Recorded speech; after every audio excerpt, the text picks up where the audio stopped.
Bien, bienvenidos, bienvenidas. Vamos a comenzar esta introducción, que es la clase 1A, referente a sueroterapia y transfusiones. Y aquí hay que tener la base muy importante de tres presiones que son fundamentales para entender todo lo que tenga que ver con sueroterapia, que se relaciona con el movimiento de agua.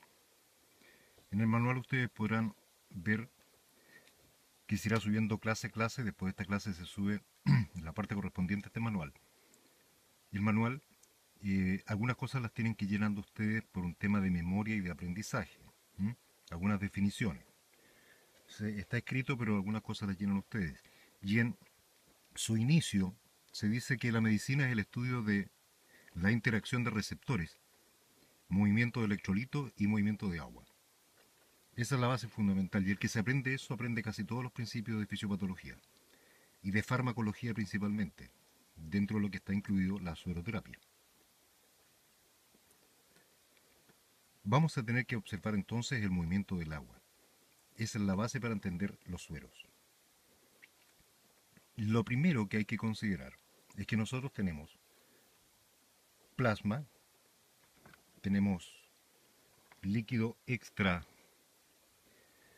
que incluye el plasma y el líquido intracelular que está ahí en azul, es el plasma, un vaso sanguíneo, el líquido intersticial que está entre las células, que es lo que es tejido conjuntivo, ¿no es cierto?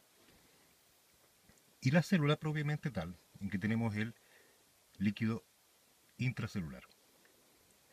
El agua corresponde al 60% de nuestro peso corporal. Un 40% está en el agua, en la célula, un 15% está en el líquido intersticial, un 5% más o menos en el plasma. Y hay un 1% que está en los tejidos intraorgánicos, que es otro tipo de líquido, como por ejemplo el líquido cefalorraquídeo, el líquido pleural, que está entre algunas cavidades. Ese es otro líquido que también corresponde al 1% del cuerpo. De aquí es muy importante saber estos porcentajes, ¿m? Particularmente el plasma, que corresponde al 5% del peso corporal. Es decir, si una persona pesa 100 kilos, entonces va a tener 5 litros de sangre. Una persona que pesa 70 kilos va a tener 3,5 kilos de litros de sangre. Se estima en kilos y litros como equivalentes porque un litro pesa más o menos un kilo. ¿Ah? Tiene una densidad 1. Esto es importante saberlo porque después cuando se hable de reposición de volúmenes, para reponer el volumen plasmático de una persona, vamos a tener que saber cuánto pesa. Entonces ahí a uno le preguntan cuánto habría que tener de plasma, cuánto esperamos que tenga de bulimia. Entonces, para saber completar, hay que saber cuánto debería tener de plasma según su peso. Entonces, el líquido está repartido así en el organismo humano. Pero esta agua se mueve desde los vasos sanguíneos hacia el leca. Aquí hay un movimiento de agua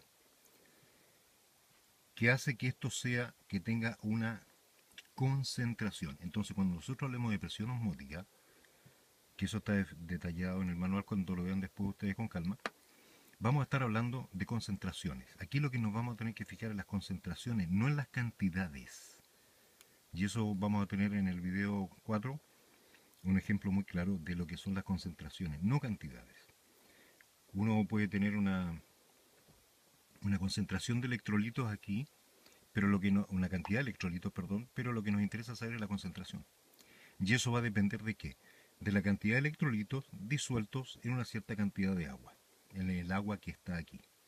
Si nosotros perdemos agua en el plasma o en el LIC, en el LI o en el LIC, si perdemos agua, lo que vamos a estar haciendo es aumentando la concentración, porque va a quedar la misma cantidad de electrolitos pero disuelto en una menor cantidad de agua. Bien, el agua lo que trata de hacer aquí es que las concentraciones se mantengan iguales en el plasma, en el líquido intersticial y en el líquido intracelular. Eso es lo que trata la homeostasis. O sea, homeostasis, equilibrio interno, particularmente el equilibrio interno de la célula. Y el agua se mueve libremente por aquí en la medida que las concentraciones estén iguales. Es decir, si ustedes tiran agua en un tiesto, se va a esparcir uniformemente tratando de abarcar la mayor cantidad de superficie posible y mantener una concentración. Entonces, en esa concentración nosotros tenemos que tener en consideración primero los electrolitos. Y aquí hay que estudiar bien los electrolitos porque son la clave de la sueroterapia. Hay que saber, esto está detallado en el manual, que verán después con calma, que los electrolitos van a hacer que haya una concentración, tanto en el plasma como en el LIC como en el LIC, de 270 mil equivalentes por litro. Eso quiere decir más o menos que hay 270 mil equivalentes o millones de partículas, por decirlo de alguna manera, por litro de agua. Entonces hay partículas aquí, partículas aquí, partículas acá. Falta agregar una partícula aquí en el LEC, en el LI, perdón, que es la glucosa. La glucosa también forma parte de las partículas. Y eso nos da una concentración de partículas, tanto en el plasma como en el LI como en el LEC. Y esa concentración debe ser más o menos 270, algunos textos dicen 270, 280, hasta 300 mil equivalentes por litro. Esa es la osmolaridad. Esa es la osmolaridad, que es la concentración de partículas en un litro de agua. Ahora, vamos a tener en consideración que no solamente importan las partículas, el número de partículas, sino que qué partículas. Si ustedes se fijan, fuera de la célula hay más sodio que adentro. Dentro de la célula hay más potasio que afuera. Calcio hay más afuera, magnesio hay más dentro, cloro hay más afuera. Y esto es importante saber que hay más sodio y más cloro afuera, que son los principales electrolitos tanto del líquido intersticial como del plasma. El sodio y el cloro son los principales electrolitos que están fuera de la célula. Y eso ya nos habla del cloruro de sodio, o sodio fisiológico. Y dentro hay más potasio y más magnesio que afuera. Y esto es importante. El magnesio se dice que es modulador del calcio. Magnesio y calcio tienen una interrelación. Y esto va a ser importante después cuando aplicamos sulfato de magnesio.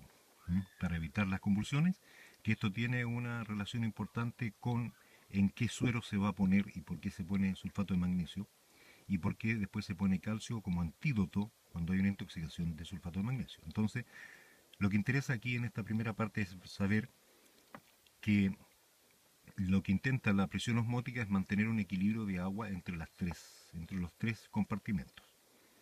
Que los electrolitos deben estar concentrados de igual manera en los tres compartimentos y que el agua lo que va a hacer es moverse de donde haya menor concentración a donde haya mayor concentración para poder igualarlas, o sea, para poder diluirlos. Lo vamos a ver en un video posterior.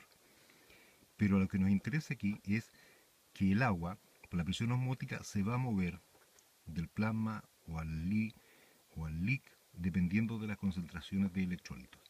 Ahora uno dice, si la concentración cambia de electrolito, si aquí por ejemplo tuviéramos una osmolaridad mayor, porque hay más electrolitos aquí, que lo vamos a ver en el video siguiente. ¿Por qué no se mueven los electrolitos? Partamos por el principio de que aquí solamente puede haber movimiento de agua, porque la membrana plasmática es semipermeable y los electrolitos no pueden llegar y pasar. Para eso hay bombas y hay particularmente canales iónicos para que se muevan los electrolitos. No se pueden mover los electrolitos de cualquier parte, a cualquier parte. Interesa que el sodio esté más afuera y que el potasio esté más adentro, porque la despolarización de la membrana en la contracción muscular depende de que haya más sodio afuera y más potasio, y más potasio que adentro. Entonces no se puede mover electrolitos. Por tanto, ¿qué es lo que vamos a mover? Agua. La presión osmótica es el movimiento de agua de un lugar de menor concentración a un lugar de mayor concentración, que es el video que viene. Pero en esto, fíjense bien en este dibujo, para que comprendamos los aspectos que son fundamentales. Que tenemos tres compartimentos, como resumen: plasma, líquido intersticial, líquido intracelular. Que la presión osmótica o la concentración, perdón, la osmolaridad o concentración es de 270 mil equivalentes por litro más o menos en los 3 compartimentos, y que la presión osmótica va a ser el movimiento de agua de un compartimento a otro dependiendo de la concentración que haya. Para colocar un ejemplo práctico, ¿cómo podría aumentar la concentración aquí, por ejemplo, de sodio? Tanto en sangre, el plasma en la sangre como el líquido tienden a mantener la misma concentración habitualmente, porque fíjense ustedes que en los vasos sanguíneos aquí hay poros. Entonces el calcio pasa, el sodio pasa.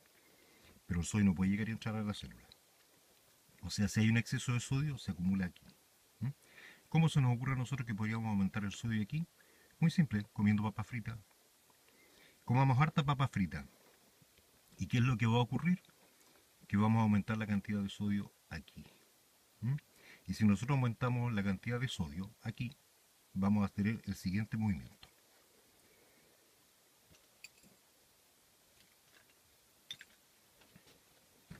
Vamos a hacerlo inmediatamente. Supongamos que ahora nos comemos una papa frita llena de mucho sodio, mucho sodio, mucho sodio, mucho sodio.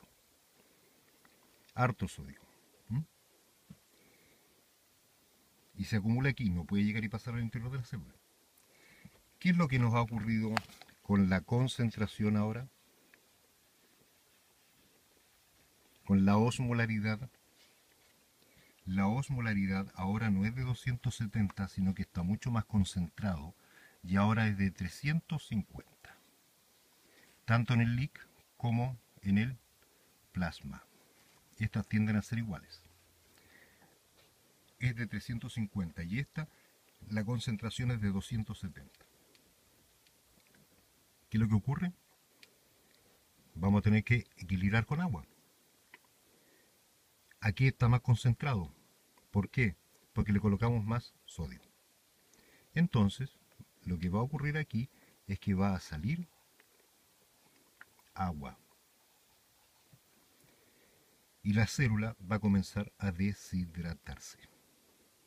Y eso no es bueno. ¿Cómo puedo arreglar yo esto? Esto lo arregla el riñón, tratando de eliminar sodio. Hay un capítulo en el manual que se va a pasar ahora, que se viene entregando por capítulo, de cómo actúa el riñón para hacer esta compensación.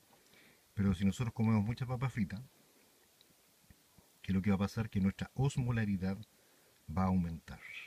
Aumentó la osmolaridad, ustedes se fijan. Y el movimiento de agua fue hacia afuera. Vamos a aumentar nuevamente la concentración, pero de otra manera, que la vamos a ver en el video siguiente.